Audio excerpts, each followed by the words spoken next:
afdhalul a'mali idkhalus sururi 'alal mu'minin. Amalan yang paling afdol adalah memberi kebahagiaan kepada orang mukmin.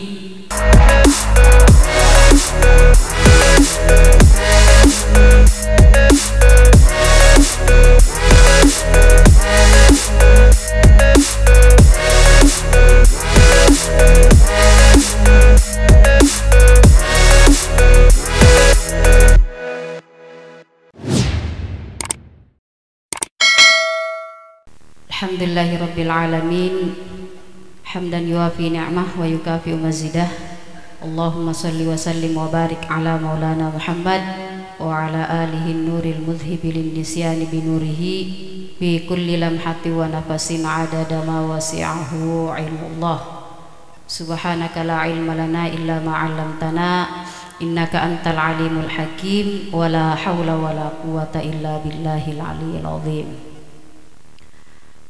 Yang terhormat Ibu Ketua DWP Kabupaten ya, atau yang mewakili beliau beserta jajarannya. Yang terhormat Ibu Ketua DWP Kantor Urusan Agama Kecamatan beserta jajarannya, dan terkhusus Ibu Ketua DWP Kantor Urusan Agama Kecamatan Balanipa yang menjadi panitia pelaksana hari ini. Alhamdulillah, sejujurnya saya sangat bersyukur, sangat bahagia bisa kembali bertemu dengan ibu-ibu DWP se-Kabupaten Polewali Mandar, bisa kembali bersilaturahim bersama ibu-ibu semua dan di tempat ini. Terkait dengan silaturahim, Rasulullah Shallallahu Alaihi Wasallam telah memberikan gambaran kepada kita bahwa melalui hadis ya dari Anas bin Malik, kata Rasulullah, man ahabba ayyub satolahu fi rizkihi wa ayyun sa'alahu fi atharihi falyasil rahimahu. Jadi kata baginda Nabi Muhammad sallallahu alaihi wasallam, jika kita ingin rezeki kita diluaskan, umur kita dipanjangkan, maka resep atau rahasia yang disampaikan oleh baginda Nabi adalah yasil rahimahu, adalah menyambung silaturahim. Dan saya pikir forum seperti ini, majelisnya ibu-ibu DWP, baik itu di tingkat kabupaten maupun di tingkat kecamatan, itu adalah bentuk dari silaturahim. Jadi kita ini kan ibu-ibu dalam kehidupan sehari-hari, seringkali yang kita hayal-hayalkan adalah rezeki kita diluaskan, umur kita dipanjangkan. Nah, Rasulullah jauh sebelum itu sudah memberikan kita informasi bahwa ketika kita ingin rezeki kita diluaskan, umur kita dipanjangkan, kata baginda Nabi, falyasil rahimahu, menyambung hubungan silaturahim. Dan alhamdulillah ya, aktivitas kegiatan ibu-ibu seperti ini adalah bahagia dari menyambung silaturahim. Nah, terkait dengan silaturahim ini, insya Allah inilah yang akan menjadi tema kita pada kajian kali ini, dan mudah-mudahan ini memberi efek yang sangat positif dalam kehidupan sehari-hari kita. Karena sebagai perempuan, ibu-ibu, seringkali perempuan itu dipandang sebelah mata ya. Apakah mungkin karena ada yang beranggapan perempuan itu makhluk yang lemah, makhluk yang tidak sempurna, bahkan ada yang beranggapan perempuan itu selalu menjadi sumber masalah di setiap ada masalah. Nah, dengan forum-forum atau majelis seperti ini, itu sangat memberi efek atau membantah bahwa perempuan itu tidak selamanya seperti itu. Jadi kalau misalkan hubungan ya silaturahim kita terputus, yang namanya orang bersosial itu rentan sekali dengan kesalahpahaman ya, dan itu kalau tidak diluruskan akan menjadi besar. Jadi, maka kata Rasulullah ya, innar rahmata la tanzilu alal qaumi wa fihi qati'un. Jadi rahmat atau kasih sayang itu tidak akan turun kepada satu kaum kalau di dalam kaum itu ada yang memutuskan hubungan silaturahim. Jadi sebaliknya, sebagai manusia kita tentunya tidak akan ada yang ingin mengalami kerugian, baik itu kerugian harta, kerugian dalam pekerjaan, kerugian dalam rumah tangga. Kalau tadi di hadis kita semua sebagai manusia itu ingin mendapatkan rezeki, ingin diluaskan umurnya, dipanjangkan umurnya. Nah, Allah Subhanahu wa ta'ala lewat firman-Nya dalam Al-Qur'an itu di surah Al-Baqarah ayat 27 juga telah memberikan gambaran kepada kita terkait golongan orang-orang yang merugi atau orang-orang yang merugi. Jadi kalau kita sudah dapat sabda Nabi terkait dengan apa yang kita inginkan, maka kita cari lagi landasan atau resep bagaimana agar kita terhindar dari golongan orang-orang yang merugi. Jadi kata Allah, orang yang rugi itu ada 3. Dalam Al-Baqarah, surah Al-Baqarah 27 itu yang masuk kategori orang yang rugi ada 3. Yang pertama adalah alladzina yanquduna ahdallahi min ba'di mitsaqihi. Jadi orang-orang yang berpaling dari janji yang sudah ditetapkan oleh Allah Subhanahu wa ta'ala. Yang kedua, wa yaqta'una ma amarallahu bihi ayyusalah. Orang-orang yang memutuskan sesuatu yang Allah perintahkan untuk disambung. Jadi yang namanya memutuskan, ibu, yang tadinya tersambung lalu kemudian diputuskan, itu orang yang seperti itu masuk kategori orang-orang yang merugi. Dan yang terakhir adalah wa yufsiduna fil ardh, orang-orang yang berbuat kerusakan di muka bumi. Jadi sebagai hamba Allah, wabil khusus sebagai kaum Hawa, tiga golongan ini yang sudah diinformasikan oleh Allah Subhanahu wa ta'ala sebagai orang yang rugi itu sedapat mungkin kita hindari. Dan salah satu dari yang 3 ini adalah yaqta'una ma amarallahu bihi ayyusalah. Jadi memutuskan apa yang Allah perintahkan untuk disambung. Ulama-ulama tafsir itu berbeda dalam menafsirkan kata ini. Ada yang menafsirkan yang Allah perintahkan itu adalah jangan memutuskan keimanan kita kepada baginda Nabi Muhammad SAW. Ada juga ulama yang menafsirkan yang Allah perintahkan untuk tidak diputuskan itu adalah hubungan silaturahim kepada saudara, teman, tetangga, dan lain sebagainya. Dimanapun kita bersosial, ya sedapat mungkin kita menghindari yang namanya memutuskan silaturahim. Jadi terkait dengan silaturahim ini ada satu riwayat,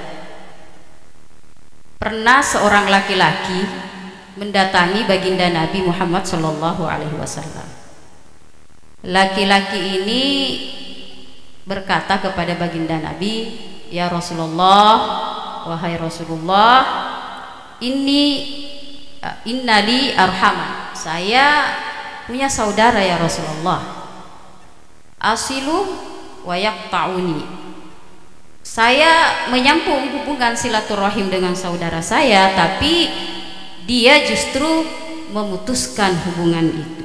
Jadi kalau persoalan seperti ini kita tarik gambarannya ke kondisi sekarang ini, sangat banyak sekali terjadi, baik itu di level masyarakat awam maupun di level masyarakat yang berpendidikan atau religius. Hanya karena persoalan kesalahpahaman sedikit, tidak ada yang ingin legowo menyambung, akhirnya hubungan yang tadinya ada menjadi terputus. Jadi kata laki-laki ini, ya Rasulullah, saya punya saudara, saya menyambung silaturahim dengan dia, tapi justru dia memutuskan silaturahim itu. Wa'afu wa yadlimuni. Yang kedua, ya Rasulullah, saya selalu memaafkan, tapi justru dia mendolimi saya. Ini juga sering sekali kalau kita tarik ke kehidupan kita. Ada kesalahpahaman satu kali dua kali, kadang dimaafkan, tapi dengan kondisi yang sama diulangi lagi, dolim lagi, dimaafkan lagi. Nah, ini diadukan oleh laki-laki ini kepada baginda Nabi Muhammad SAW. Ya Rasulullah, saya juga punya saudara yang seperti itu. Kemudian yang terakhir, kata laki-laki ini, wa uhsinu wa yusiuni. Saya berbuat baik, tapi justru dia berbuat buruk kepada saya. Jadi saya sudah sapa-sapa, misalkan pertemanannya di sosial media, ada postingan di komen, tapi justru tidak dibalik komennya atau di komen dengan ucapan-ucapan yang sifatnya buruk. Jadi tiga kondisi ini diadukan oleh laki-laki kepada baginda Nabi. Lalu kemudian laki-laki ini melanjutkan pertanyaannya, apa ukafi uhum ya Rasulullah, apakah saya mengimbangi mereka ya Rasulullah? Artinya laki-laki ini, kalau ada orang yang seperti itu ya Rasulullah, apakah saya balik juga seperti itu, mengimbangi?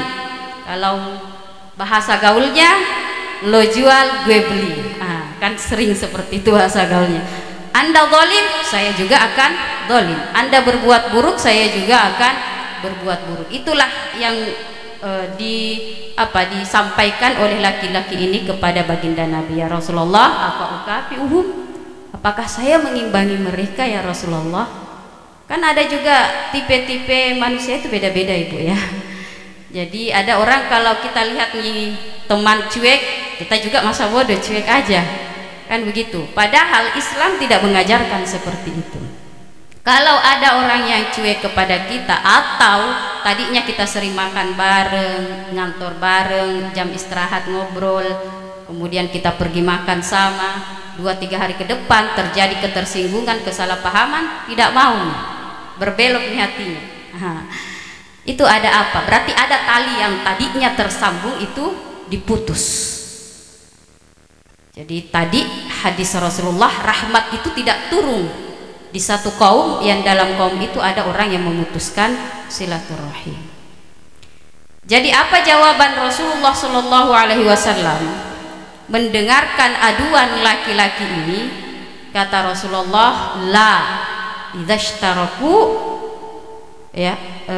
jami'an, kata Rasulullah, la, jangan mengimbangi orang-orang yang seperti itu, jangan. Bahkan sekalipun semua saudaranya seperti itu, jangan. Dia memutuskan silaturahim, kita harus tetap selalu menyambung silaturahim itu. Kalau misalkan ada saudara kita dapat rezeki, ditraktir semua temannya, tapi kita tidak ditraktir, mungkin karena ada hal-hal yang tidak connect dalam hati atau dalam pikiran, tidak apa-apa. Tapi suatu saat kita dapat rezeki, terus kita mau berbagi, mau traktir teman, maka orang yang tidak mentraktir kita tadi dipanggil. Jangan, tidak usah dia, karena dulu juga dia seperti itu, dia tidak memanggil saya. Itu semakin memutuskan hubungan. Kalau hubungan sudah terputus seperti itu, hal-hal yang kecil nantinya akan menjadi besar, dan efeknya sangat luar biasa kepada diri kita pribadi, keluarga kita, bahkan instansi di mana kita berada. Jadi itulah sehingga Allah Subhanahu wa Ta'ala mengkategorikan orang yang memutuskan silaturahim itu sebagai orang-orang yang rugi. Seperti itu. Jadi mengapa Rasulullah Shallallahu Alaihi Wasallam memberitakan atau menjawab masalah yang diadukan kepada beliau dengan melarang untuk mengimbangi? Karena kata Rasulullah tadi ya, khud bil fadli wasilhu. Jadi kata Rasulullah, la, jangan, walakin khud bil fadli wasilhu, akan tetapi ambil yang utama dan sambung mereka. Jadi lakukan perbuatan-perbuatan yang lebih afdol, yang lebih utama, lalu kemudian tetap menyambung hubungan silaturahim dengan mereka. Itu kata Rasulullah ya. Fa innahu, lalu kemudian dilanjut kata fa innahu la yazala ma'aka dhahirun minallahi ma kunta ala dzalika. Mengapa Rasulullah Shallallahu Alaihi Wasallam menganjurkan seperti itu? Karena Allah akan selalu bersama engkau selama engkau menyambung silaturahim. Jadi orang-orang yang menyambung silaturahim, insya Allah dia akan selalu bersama dengan Allah.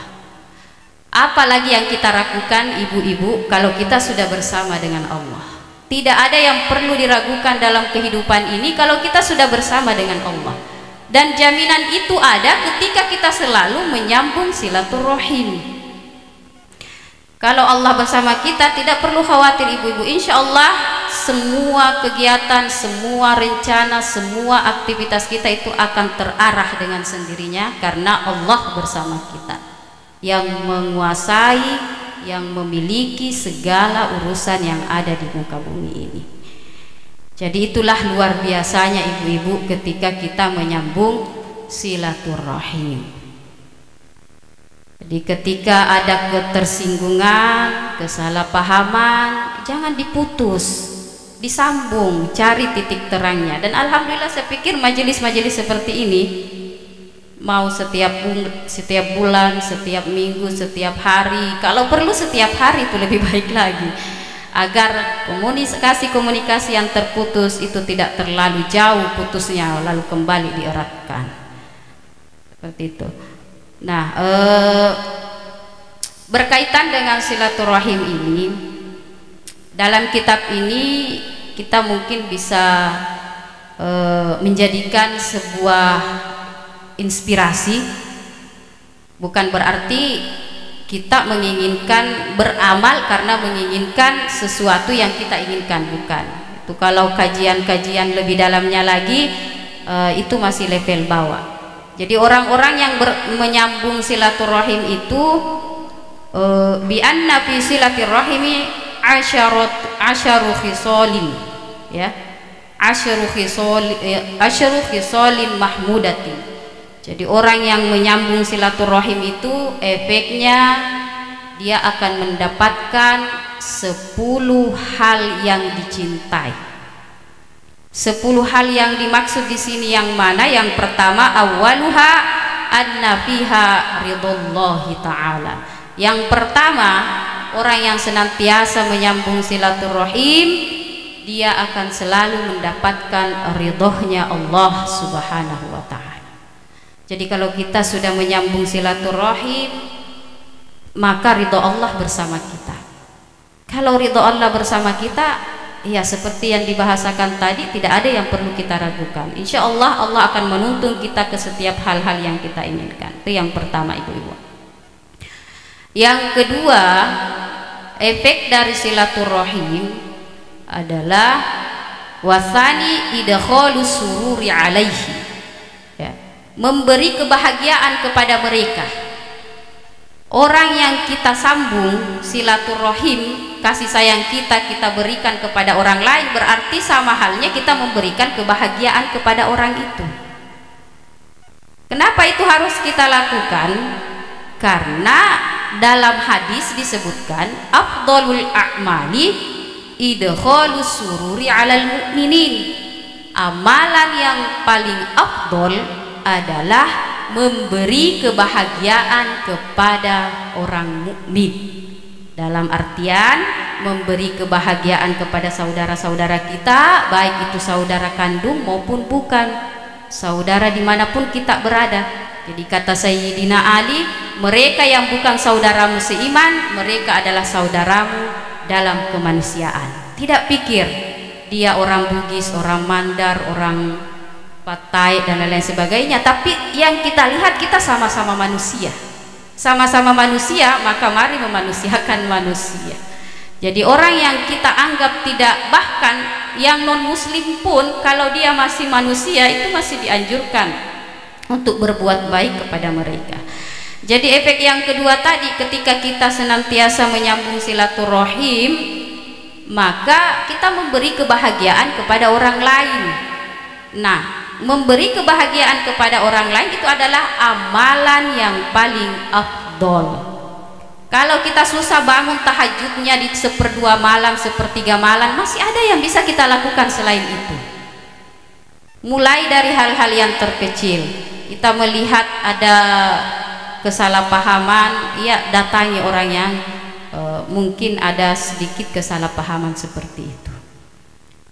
Jadi itu yang kedua ibu-ibu. Kemudian yang ketiga, efek dari silaturahim yang ketiga, asalisu adalah anna fiha farihal malaikatu. Di dalam bersilaturahim, malaikat bergembira. Kenapa malaikat bergembira? Li'annahum yafrahuna bisilatirrahimi. Karena sesungguhnya karena kita ini memberi kebahagiaan kepada orang yang kita sambung kasih sayang itu, dalam artian dalam orang yang bersilaturahim itu. Kalau malaikat bergembira terhadap apa yang kita lakukan, artinya apa ibu-ibu? Artinya malaikat mendoakan kita. Kalau malaikat mendoakan kita, apakah ada yang meragukan doanya malaikat? Insya Allah doa malaikat itu pasti diijabah. Kalau kita sudah setengah mati berdoa di 1/2 malam, di duha, di tahajud, tapi kita merasa doa kita tidak dikabul-kabulkan, minta bantuan kepada malaikat ibu-ibu agar doanya dikabulkan, untuk hajatnya dikabulkan.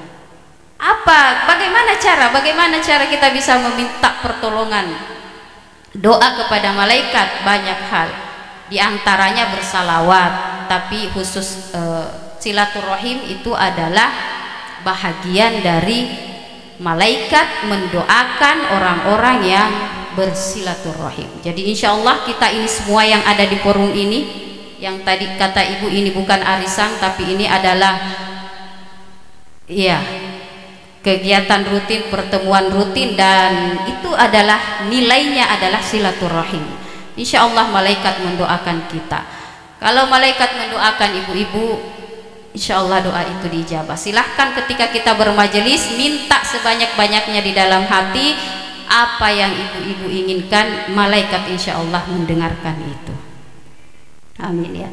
Kemudian yang ketiga efek dari silaturahim, anna fiha husnat sana'i minal muslimin. Jadi orang yang senantiasa bersilaturahim itu akan dikenang, disebut-sebut sebagai orang yang baik, atau yang kebaikannya yang akan selalu disebutkan, bukan keburukannya. Pasti seperti itu si A, si B tahu seperti ini, kebaikannya yang akan disebut, kebaikannya yang akan dikenang. Kemudian wal khamisu, dan yang kelima, anna fiha idkhalul ghammi ala iblisa alaihi laknah. Yang kelima, efek dari silaturahim menimbulkan kekesalan kepada iblis, laknatullah. Jadi iblis itu kan ibu selalu menggoda kita, yang tadinya niat tak sudah bagus, kita sudah mau beramal, ada saja iblis yang selalu berbisik, jangan. Nah, orang yang senantiasa silaturahim, iblis itu kesal. Kalau iblis kesal di satu tempat atau di mana dia tidak nyaman, berarti dia itu akan pergi. Tidak ada kesempatan untuk dia menggoda kita, menjerumuskan kita ke perkara yang tidak diridhoi oleh Allah Subhanahu wa taala. Jadi kalau kita merasa tidak mampu melawan iblis, tidak mampu melawan setan, Kenapa ya saya malas sholat? Kenapa ya mengaji sebentar tapi susah? Ada saja kerjaan-kerjaan menumpuk. Ada iblis, ada setan yang menggoda. Nah, lawan dia dengan cara apa? Siapa tahu ada tetangga tak kasihan yang membutuhkan perhatian. Kesana Ki, tanya apa masalahnya, apa yang dibutuhkan. Itu adalah bagian dari silaturahim. Dengan cara itu insya Allah iblis itu akan lari dari kita. Wasadisu, kemudian selanjutnya adalah ziyadatun fil umri. Ini yang paling penting. Saya kira semua manusia ingin panjang umur.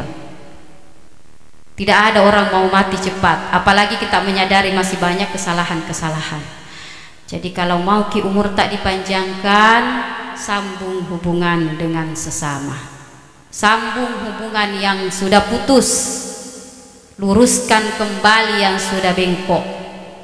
Jadi kalau ada yang bengkok-bengkok, diluruskan kembali ibu-ibu. Luar biasa pengaruhnya, insya Allah itu kita tidak sadari. Jadi umur kita dipanjangkan. Dan selanjutnya yang ke-9 adalah barokatun fir rizki. Kita akan mendapatkan rizki yang berberkah. Apa itu rizki yang berberkah? Banyak hal yang orang bilang sama jika jita, tapi kok kehidupan nyatanya beda ya? Beda. Jadi bisa rezeki itu ibu-ibu kalau adalah tentaranya Allah. Kalau keberkahan itu adalah tentaranya Allah. Kalau dia ada pada umur, misalkan umur yang berberkah, maka umur kita itu dipenuhi dengan kemanfaatan. Kalau keberkahan itu ada pada rezeki, maka rezeki itu ditambah, ataupun porsinya tidak ditambah, tapi yang menikmatinya itu puas dan merasa cukup, bahagia dengan rezeki sekecil atau sebesar apapun, selalu cukup, tidak pernah merasa kekurangan. Jadi kalau mau rezeki kita berberkah, resepnya adalah perkuat tali silaturahim. Kemudian selanjutnya yang ke-8 adalah sururul amwati li'annal aba'a wal ajdada yasirruna bisilatirrahim. Kita memberikan kebahagiaan kepada orang yang sudah meninggal. Kalau misalkan orang tua, paman, om, saudara sudah meninggal, nah semasa hidupnya kita menganggap kita tidak pernah membahagiakan dia, atau mungkin dibahagiakan tapi dengan porsi yang sangat kurang. Bagaimana cara kita membahagiakannya? Masih bisa sekalipun mereka sudah ada di dalam kubur. Caranya apa? Sambung silaturahim. Karena kalau kita menyambung silaturahim, maka keluarga kita yang meninggal itu bahagia melihat itu. Dan bisa jadi itu menjadi wasilah, menjadi doa untuk mereka agar kehidupannya dilapangkan kuburnya. Apalagi silaturahim kita ini kita niatkan untuk mereka. Itu yang ke-8. Kemudian yang ke-9 ziyadatun bil mawaddah. Dengan menyambung silaturahim akan menambah kasih sayang. Kita ini sebenarnya secara fitrah manusia itu punya kasih sayang semua, punya. Tapi kenapa ada saja orang yang perbuatannya seakan-akan tidak mencerminkan kasih sayang? Kasih sayangnya itu tertutup. Ada yang menutupi. Cara membukanya seperti apa? Ajak dia, sambung silaturahim ke dia. Jadi ada tetangga tak yang tadinya sering marah-marah, biar menjemur jakit sedikit lewat pagarnya marah-marah, biar diinjak sedikit sendalnya marah-marah. Kadang kita bilang, ada apa ya? Masa nggak ada pengertiannya, nggak ada kasih sayangnya? Ada, semua manusia punya kasih sayang. Hanya saja kasih sayang itu terhijab, tertutup. Buka, urai itu. Caranya bagaimana ya? Datangi dia, bicara baik-baik. Kalau perlu kita ada rezeki, berikan sebagian rezeki kita kepada dia. Dengan cara seperti itu, kasih sayang itu akan bertambah. Ataupun yang semestinya yang tadinya antar kita sesama kerja sering ngobrol, sering bercanda, tiba-tiba lepas, adem, diam misalkan, kembalikan keharmonisan itu dengan bersilaturahim. Jadi banyak cara bersilaturahim ibu-ibu, berbagi rezeki, saling menyapa, senyum dan lain sebagainya. Itu adalah bahagian dari menyambung silaturahim, duduk bersama, bermajelis bersama, seperti itu. Kemudian selanjutnya efek dari silaturahim, ya, efek dari silaturahim yang ke-10 adalah wal ashiru ziyadatul ajri ba'da mautihi. Yang ke-10 itu menambah pahala setelah meninggal. Biar meninggal, pahala masih ada, masih mengalir. Kenapa? Karena perbuatan kita waktu masih hidup. Saat hidup kita tidak pernah memutuskan silaturahmi, selalu menyambung dengan siapapun, tidak pandang bulu dia orang kaya, dia orang miskin, teman, saudara atau siapapun. Nah, itu kita akan melahirkan, menciptakan cerita yang baik-baik, sehingga di kemudian hari kalau kita sudah meninggal, cerita itu masih mengalir, masih ada, sehingga ketika nama kita disebut, maka orang yang mendengarkan itu akan berdoa. Berdoa apa? Mendoakan kebaikan tentang kita. Itu artinya pahala masih mengalir, pahala masih bertambah. Jadi saya pikir itu 10 hal yang bisa kita renungkan sama-sama. Semoga kita diberi kekuatan oleh Allah untuk senantiasa bersilaturahim kepada siapapun, kapanpun, agar rahmat Allah Subhanahu wa ta'ala tetap ada untuk kita. Baik, saya kira cukup. Lebih dan kurangnya mohon dimaafkan. Wa ilallahi turja'ul umur. Assalamualaikum warahmatullahi wabarakatuh.